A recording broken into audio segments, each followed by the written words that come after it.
tuna. Yummy. Oh. My favorite. Healthy.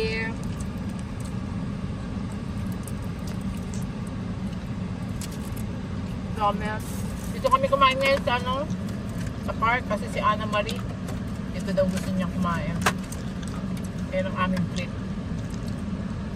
Diba? Nagkain nito. Kahit saan, ito talaga binibili ko. Ito iniinom ko pala. Milk tea. Kaya, isang lemon tea naman. Karage. Chicken na, fried chicken.